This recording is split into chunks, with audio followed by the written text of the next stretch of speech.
My name is Martha Wong. I'm from Houston, Texas, and I'm a former House member representing District 134. I was lucky to serve in the House of Representatives with Senator Hughes and with Senator Colcourse, so it's good to see both of you. I am here to testify against Senate Bill 134. I hate to do this because Senator Colcourse is a dear friend, but I do want to bring out some points that I think that we could hopefully compromise and make the bill better. I do believe that the part regarding the security of our land is very important, and that is the best part of the bill. What happens when we write a bill, and I know that, and the senator knows that too, is we intend to make Texas better.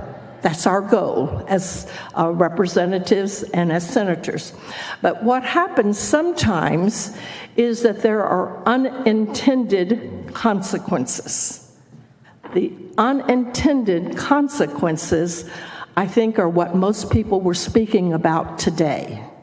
The unintended consequences is causing many Asians to be discriminated against. It's not that the bill is discriminating, but it's that it's causing other people to be discriminating.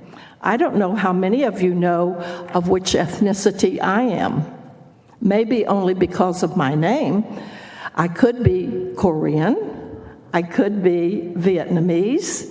I could be Chinese, I could be Filipino, and I'm just wondering how many of you know what I am, of what ethnicity I am. And that is the problem, that people cannot discriminate or cannot tell of which ethnicity you are. And so that is one of the problems when you are listing the nations that you want to eliminate, having those citizens purchase properties are in the state of Texas. What I think that we need to do is I want to tell you about my life, because I think in my life I personally have not been shown discrimination, but my family has. My father was an American citizen. He was a grocerman in Rouville, Mississippi. At that time, the Chinese were not considered white, so they were considered black. And because of that, the children had to go to the black schools. In the 1930s and early 1940s, the black schools in Mississippi were in deplorable condition. My father was smart enough to leave Mississippi and come to Texas. And he came because he had a daughter at that time whom he wanted to have a good education. As you know, Asians value education, one of the most important things besides valuing your family and your family name. So my sister was able to go to a white school. I was born in 1939, so Senator Hughes, I don't think you realize how old I am, because you were a young boy when we served together, and I'm an old lady now. But my parents, when my father moved to Houston, he thought that my sister would be able to go to a white school, which she was able to go to, but nobody would sell him a home or rent him an apartment. Therefore, and that was discrimination, okay, therefore, my father and our family had to live in the storeroom of our grocery store. I was born shortly after that, and for the first 6 years of my life, I lived in the storeroom of my father's grocery store. We had 2 beds there, one for my parents and one for my 2 sisters and me.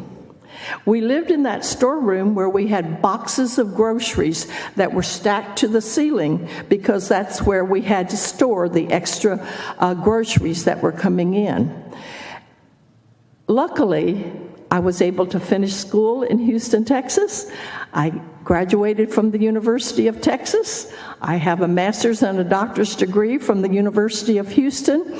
And when I married, I was able to live with my in-laws for 5 years until my third child was born.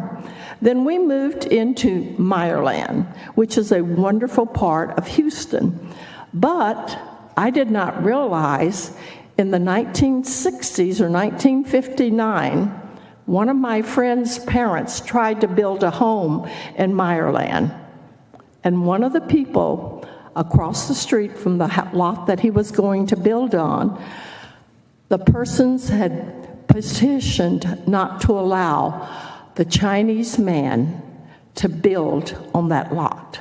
He started a petition not to allow Chinese to build a house on a lot in Meyerland. Fast forward some 8 years later, I moved into Meyerland, and then, luckily, I was able to represent the Meyerland community at the Houston City Council. Now, also in the 1960s, the River Oaks area of Houston, Texas, which is one of the wealthy areas of Houston, Texas, and Paul knows that area well, they had in their deed restrictions that Jewish people could not buy in River Oaks. It only allowed white Caucasians, which also meant that Chinese could not buy in River Oaks.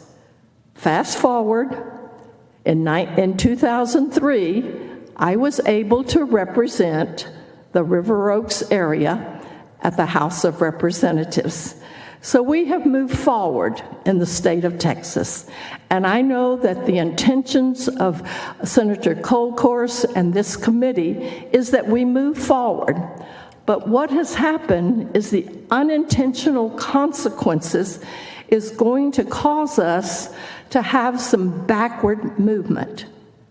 We do not want that backward movement where people, when they look at me, think that I'm a communist.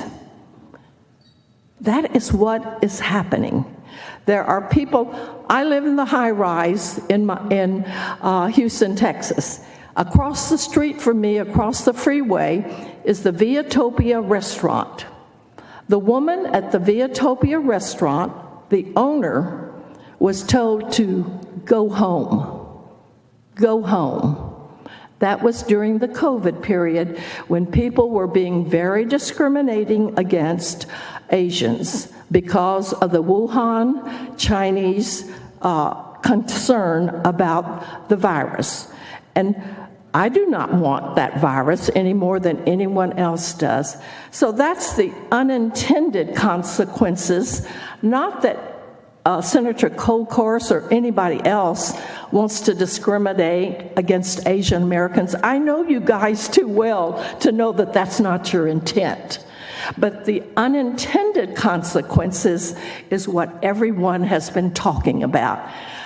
I would recommend that you look at your bill very closely, and I know that there is a bill in the House, House Bill 1075.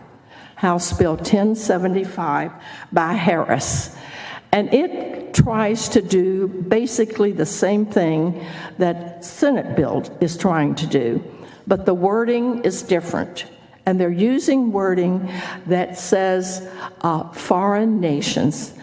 In fact, I don't understand why Canada, England, or any other country needs to buy farmland in the United States, not just the enemy countries. And I would highly recommend that you look at the wording of the other bill, 1075, and see if you can do that to help people who unintentionally will be discriminated against. I have seen it in my lifetime, and many people here today have testified to that. The best thing that has happened because of this bill is that we had, how many people testified today? 139 is what I was told. About 129 of them were against the bill. It's the first time that I have ever seen so many Asians in the State House.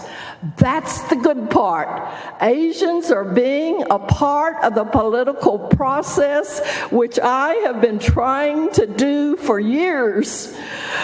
I have been doing that for years, and if you remember Steve Ministeri, when he was the chairman of the Texas Republican Party, he came to me and said, Martha, you need to start the Asian Americans Assembly to get Asian Americans involved in the political process. The chairman asked me to do that. I did that, and now we have chapters in Austin, in Dallas, in San Antonio, and in Houston. And so I started at the asking of Steve Ministeri to start the Texas Asian American Assembly, and I have done that. We are working very hard to involve the Asians in the political process. We are working very hard to get them to come into the Republican Party. Other people are saying the Republicans do not like the Chinese. Come to our party. That is happening. It is unfortunate, but they are using this bill to convince people that they are victims. And so I urge you to look at the wording very closely. I know you have a time to still work on the bill, and I urge you to do this. I am 100% for protecting our land here. I think that's very important. I know that. And I urge you to consider the language regarding the nations. Thank you so much, Senator, for your work. Thank you for waking up the Asian community, because you have done that, and that's very important. And thank you, Senator Hughes, for your service and your leadership. And to my dear friend, Senator Bettencourt, whom I greatly admire, and as those of you who don't live in Houston know that he is greatly admired in our area. So thank you for coming down to hear me. I appreciate it. Thank you so much.